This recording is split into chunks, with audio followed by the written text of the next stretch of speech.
The following information that I'm about to share is about the King James Version Holy Bible, and it is as follows, as I quote.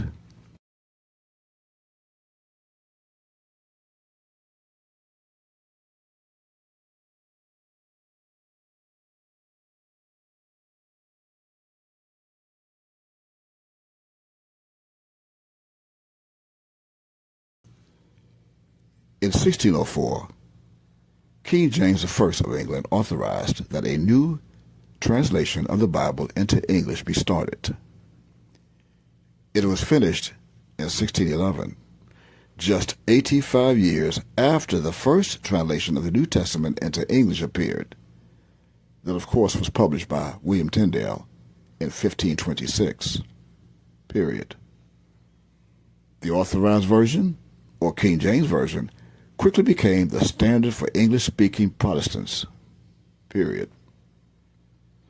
Its flowing language and prose rhythm has had a profound influence on the literature of the past 400 years, period. The King James Version, present on the Bible Gateway, matches the 1987 printing, period. The King James Version is public domain in the United States, period, end quote.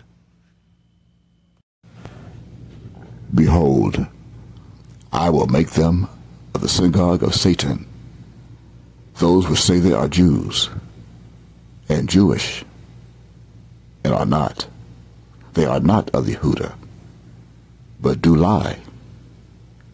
Behold, I will make them to come and worship before thy feet, Yehuda, and to know that I have loved thee, Yehuda. Revelation chapter 3, verse 9 of the King James Version Holy Bible. Shalom Aleichem to my celestial angels, as well as to my people of Yehuda today, those that are dwelling here in this land that is called the United States of America. I greet you with Shalom, which of course means peace in Hebrew. I come to you today as a result of a challenge that was posted for all of the world to read, especially media's Facebook, all the alliances and readers of their social media website. And for the record, what I mentioned today, I'm going to announce today as the first day of the second month of our solar calendar. 6028 is the year. Again, this is the first day of the second month of our solar celestial Hebrew calendar.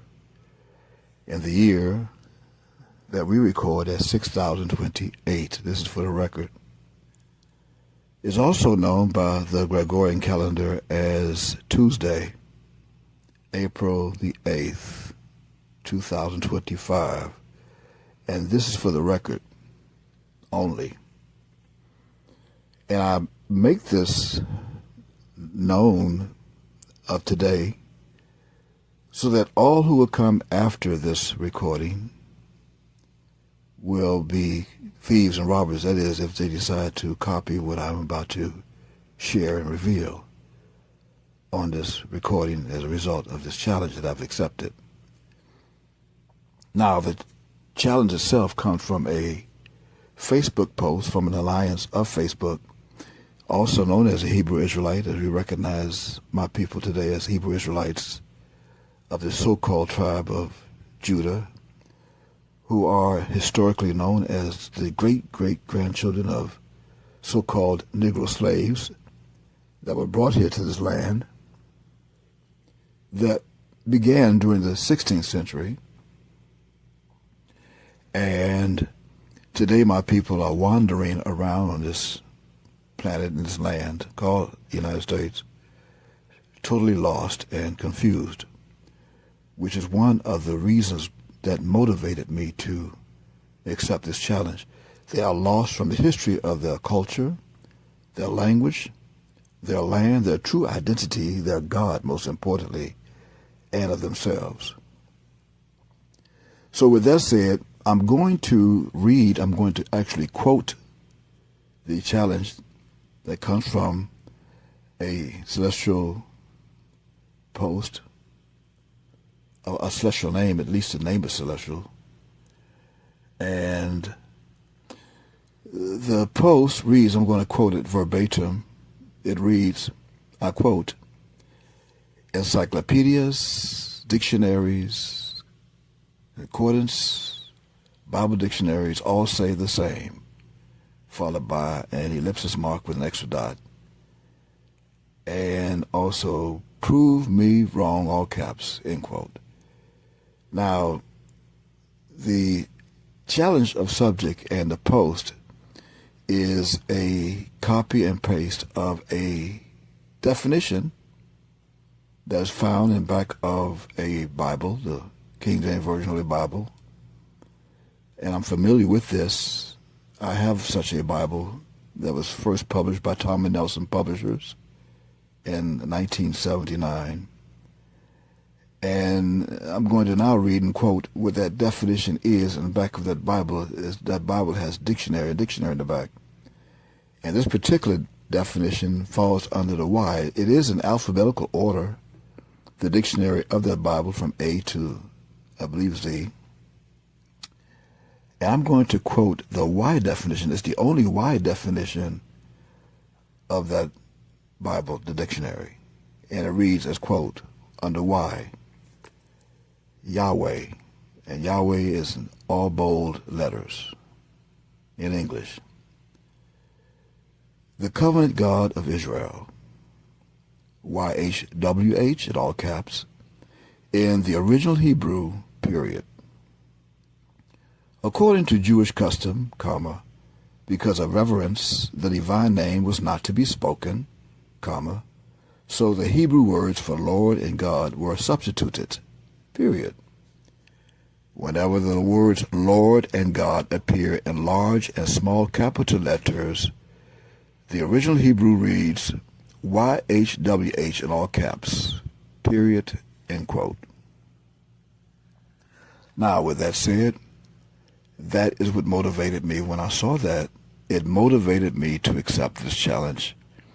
And I'm praying to my Father in heaven that the Facebook Alliance who posted this does not mind me accepting the challenge. I mean, it is an open challenge, by the way. And neither would he take this offensively, but more so to take it as an educational experience before posting such a challenge for anyone to read, those who read this, as well as the Facebook Alliances. And remember, this is www, World Wide Web, so this could be read all over this planet. So with that said, I'm going to respond and accept this challenge as follows. So I would like for you, okay, to pay very close attention to what I'm about to share and reveal, okay? Okay, now, the very first thing that my people of Yehuda, now I said Yehuda, that's spelled in Hebrew from right to left, Yod, Hey, Wav, Dalet, Hey, Yehuda. And it's spelled in English today, they spell it with a J, that's Judah, Judah. However, in Hebrew, English, the transliteration from Hebrew into English is spelled from left to right, which is Yehuwdah, Yehuda. So Yehuda, with that said, Yehuda, you must do, here's what you must do. What you must do is to come out of the English's slave master's mentality. You must do that. I repeat, Yehuda, Judah. You must come out of that slave master's English's mentality, the English mindset. You must do that. You are not English. You must do that and return to your own Hebrew culture. You must return to your own Hebrew culture. You are Hebrew. You speak Hebrew. Your soul, thousands of years ago, you speak Hebrew. You write Hebrew from right to left. And you read Hebrew from right to left. You read Hebrew. You have a Hebrew name. You had a Hebrew name, not English. So you have a Hebrew name. Your family is Hebrew. Your God is the God of the Hebrews. That means thousands of years ago, you wrote with ink on scrolls and not paper that you have today in the United States. Now, with that said, here's the challenge. Again, you must return to your own God. Return to your own Hebrew culture. Now, this reference, I'm coming from the book called Revelation in your King James Version Holy Bible, chapter 18 and verse 4. And to prove that you come from Hebrew, you hadn't always spoken in English. You came out of Hebrew loins. And if you go now to the book called Deuteronomy, how did you get in this situation of speaking English? It was promised that you would as a result of a prophetical punishment that's found in Deuteronomy. Deuteronomy beginning at chapter 28, and Deuteronomy chapter 28 beginning at verse 15, even all the way to verse 68. However, in verses 48 and 49, it promised what language you would be speaking today, what idiom. As verse 48 says, and I quote, "Therefore shalt thou serve thine enemies, which the Lord shall send against thee, in hunger, and in thirst, and in nakedness, and in want of all things, and he shall put a yoke of iron upon thy neck, until he have destroyed thee."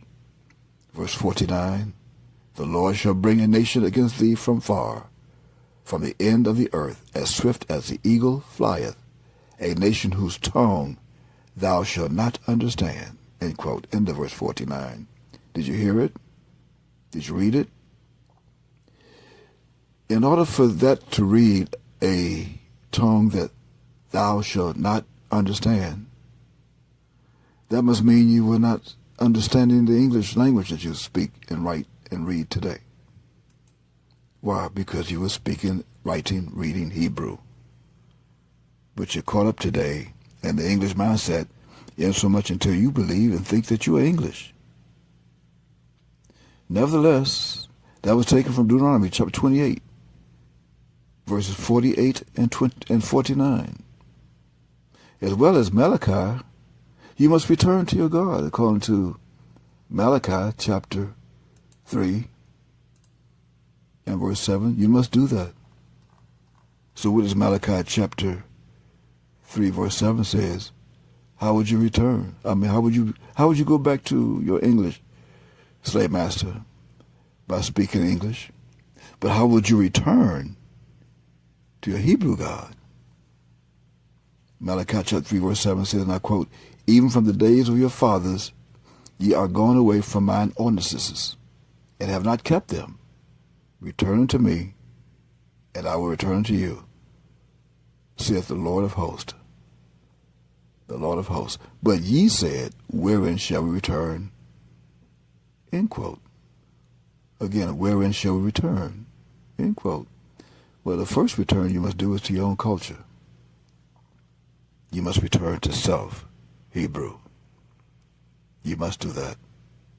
Now, with that true fact, let us go back and take a look at the logic of this terrestrial challenge that will lead and guide all of you into all truth, according to the King James Version Bible book called John, chapter 16, verse 13 of the Holy Bibles, even by way of this absolute proof.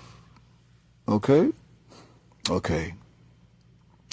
And we will substantiate this absolute proof way beyond any shadow of a doubt by way of using our Hebrew minds that is filled with celestial common sense, divine intelligence, and supreme power of the mind. Okay? Okay. And At the same time, we are going to confirm this proof that, quote, Yahweh, spelled from left to right, Y-A-H-W-E-H, or without the vowels, Y-H-W-H, end quote, is not the name of the God of the Hebrews. And so much so, until we will also prove this by way of using several precepts. So again, I ask that you pay very close attention to the following.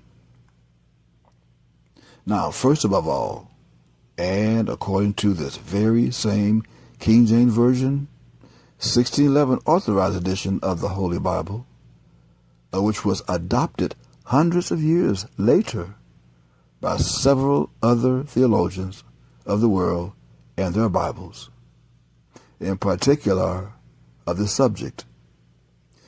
In other words, this King James Version Holy Bible that's attached to this challenge that was first published by, I quote, Thomas Nelson, end quote, who had first established his publishing firm over in Europe in the 18th century. Did you know that?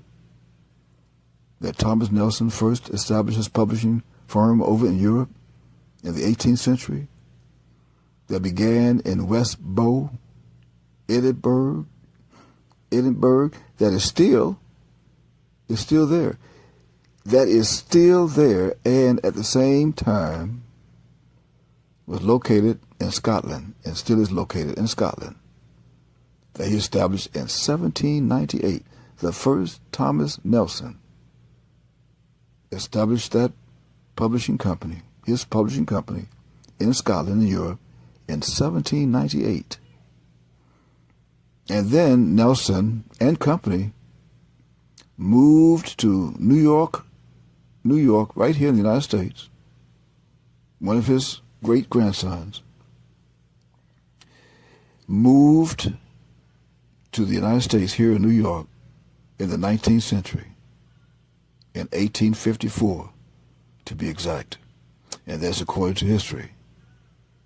And then finally they moved the same firm or their books publishing company to Nashville, Tennessee, in the year recorded as 1970. And from 1979 to 1982, they created this Bible with its definitions found today. That means they created the definition at the same time and placed it at the back of the Bible.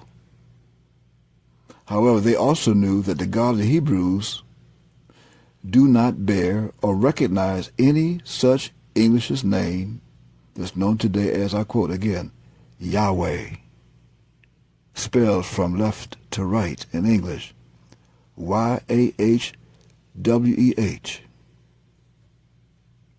Got that? End quote. Especially an English's name that's made up of merely three English's consonants. That's three. Three English's consonants that are known from left to right.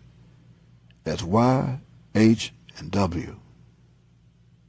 And that is also aided by adding two of their English's vowels, which is known as the A and the E. Got that? Insomuch until they, and when I refer to they, I'm speaking of Nelson and Firm, they also knew that the Hebrew Tetragrammaton is made up of only three Hebrew characters, and they are as follows. From right to left, Yod, Hey, and Wav. That's Yod, Hey, and Wav. That's three Hebrew characters. You may think it's four, but in reality, there's only three. Again, they are from right to left. Yod, Hey, and Wav. Three. Now, with that said, confirmed. Oh, you want to know why it's only 3 Hebrew characters? Well, because one of the 3, actually 3 English characters or letters, one of the 3 is positioned twice. And that would be the H. Again, from right to left. Y, H, W, and then H. But again, they knew that they came from, these English characters came from Hebrew characters. Actually, English have letters. They don't have characters. These English letters come from Hebrew. And again, I repeat those 3 Hebrew characters from right to left. And they are Yod, Hey, Wab. Yod, Hey, Wab, of which one of the 3 is positioned twice, which is Hey.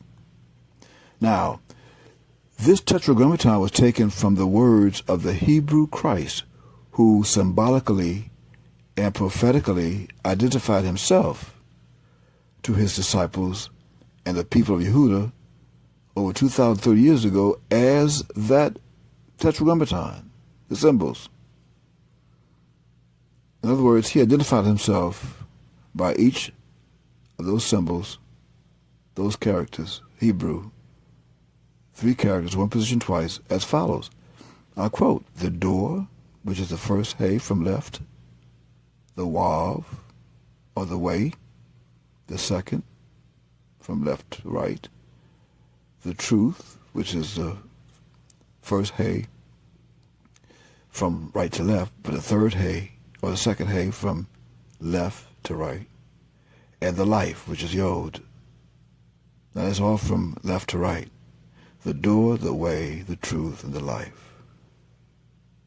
And that's found today in the King James Version Holy Bible's New Testament's book called John, beginning chapter 10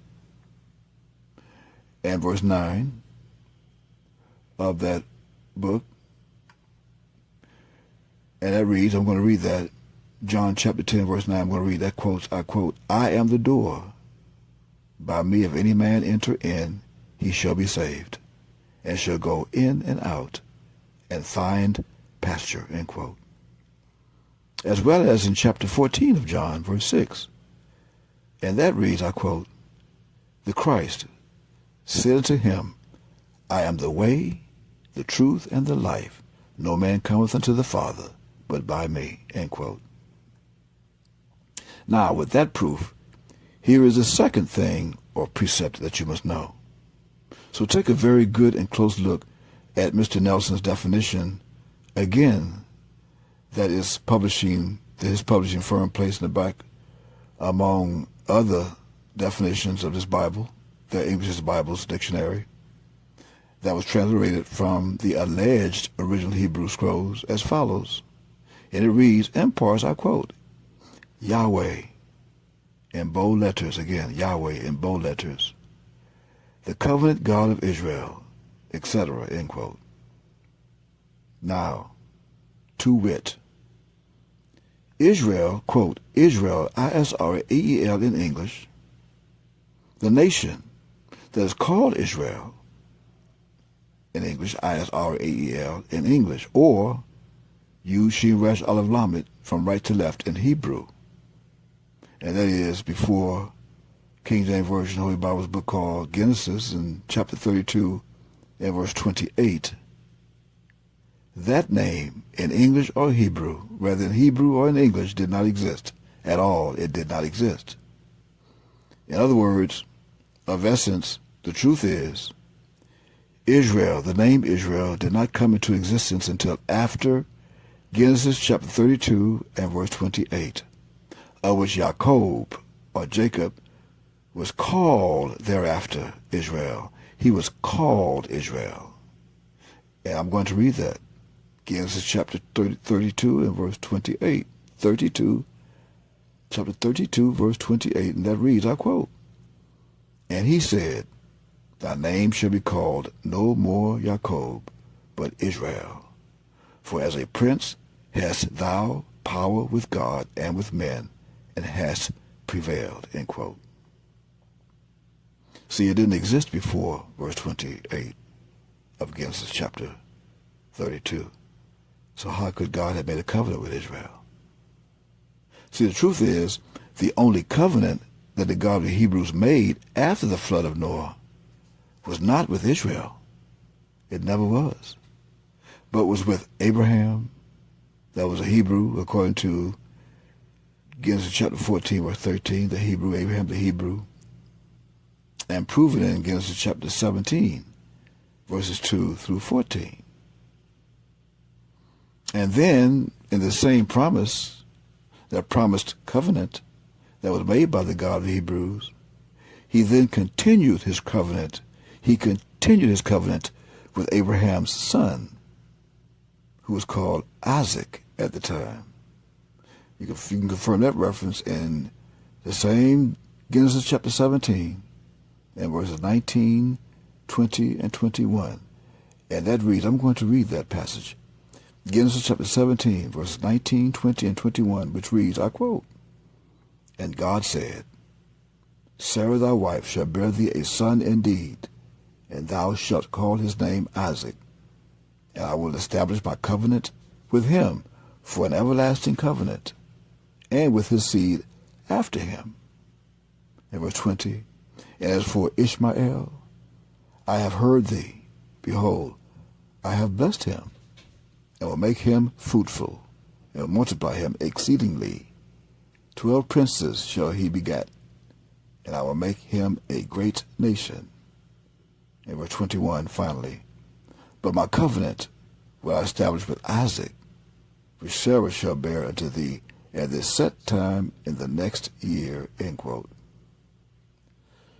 So, with that read, since that is true, then how is it that the English's name that is world-renowned today as, I quote, Yahweh, again spelled from left to right, Y-A-H-W-E-H, end quote, how did that name become, and I quote, the covenant God of Israel, end quote. Just as Thomas Nelson publishes claims in their definition in the back of their Bible. And furthermore, look at this part of their definition of the English word, or so-called name of God, that is world-renowned today, 2025, as I quote again, Yahweh, end quote. And that reads in part, Y-H-W-H, Yahweh. In the original Hebrew, in part, quote, end quote, etc. And that's what I'm bringing to your attention right now. Y-H-W-H in the original Hebrew. Though the question now is, how can the original Hebrew bear 3 English letters that are known as, again, Y-H-W, of which one of the 3, which is the H, is positioned twice? How?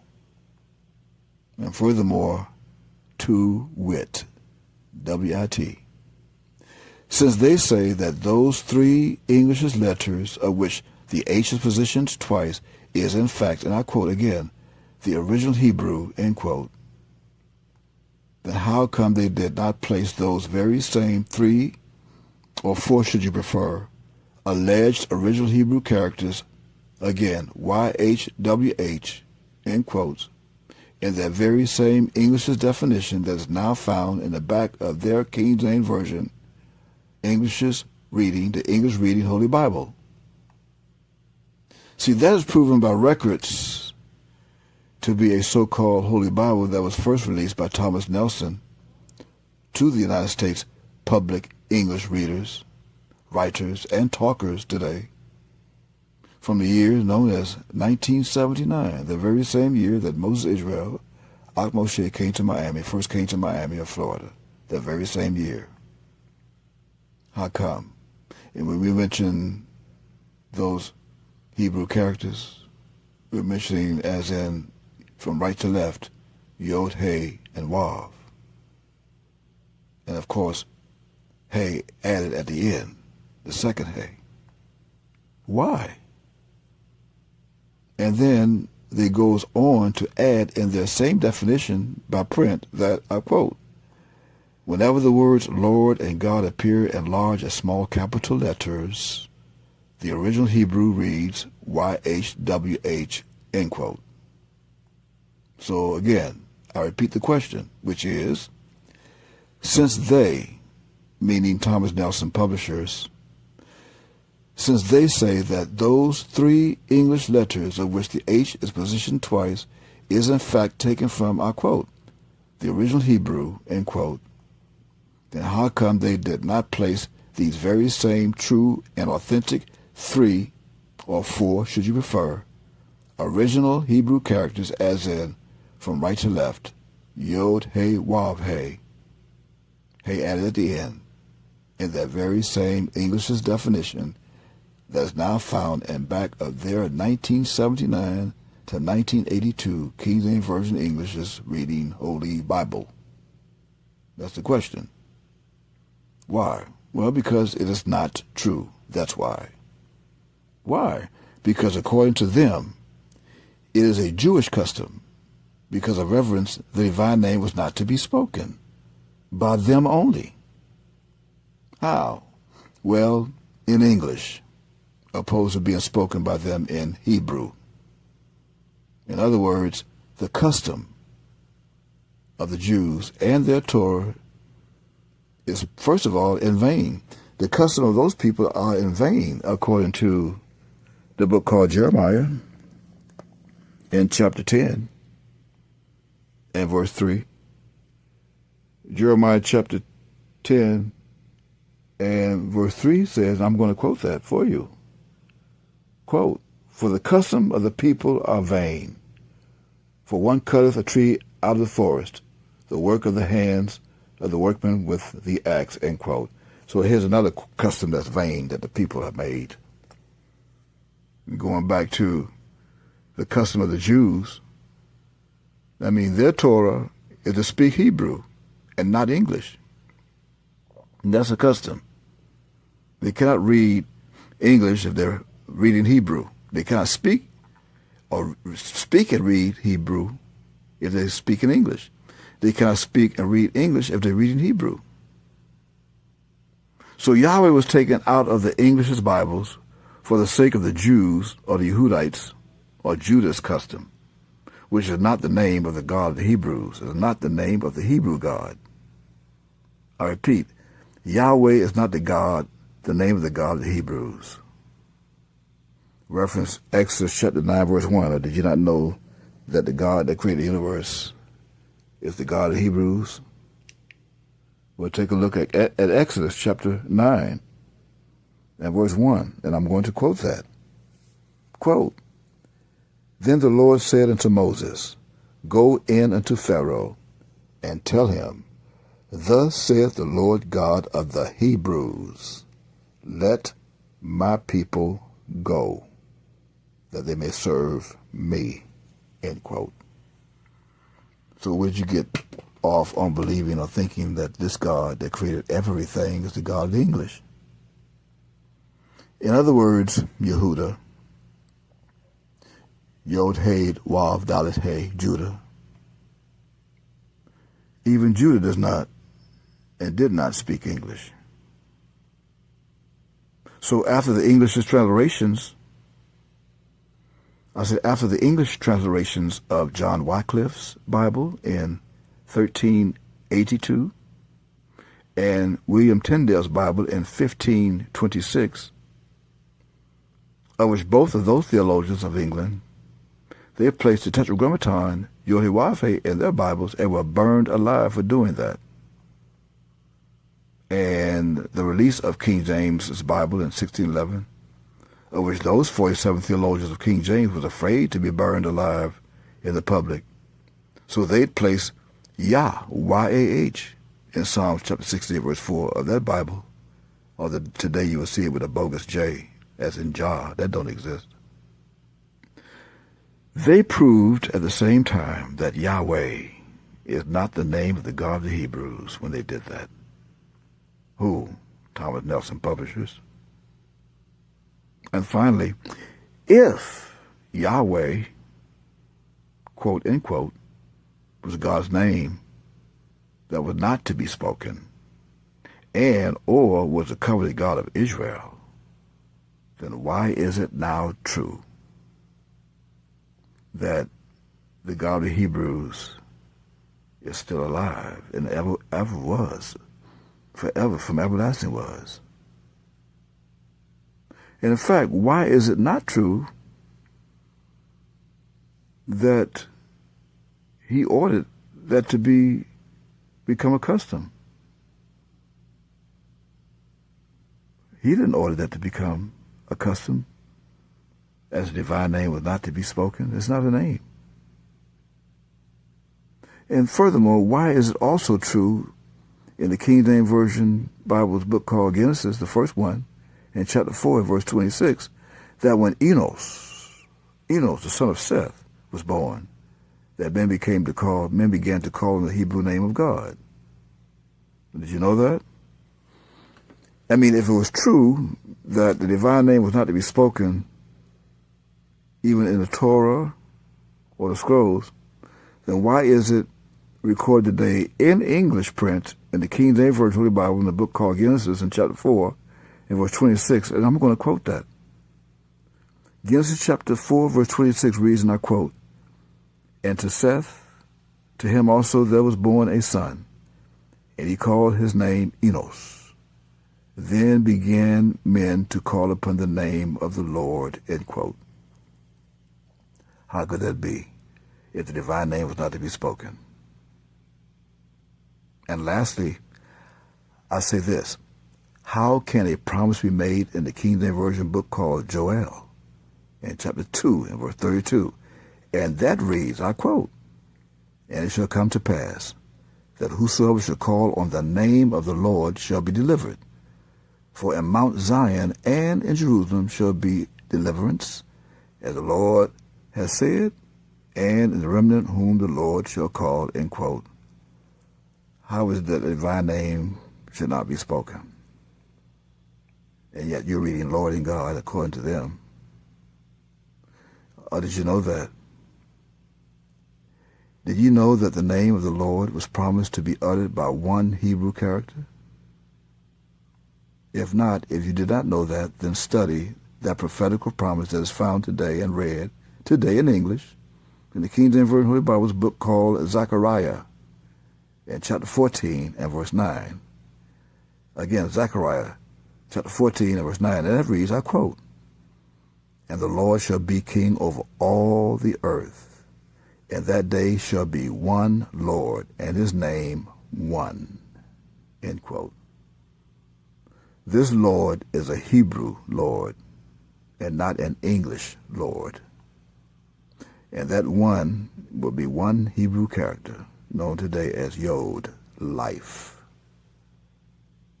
In closing, take a look at that promise of those that will be obedient to this prophetic promise of Zechariah.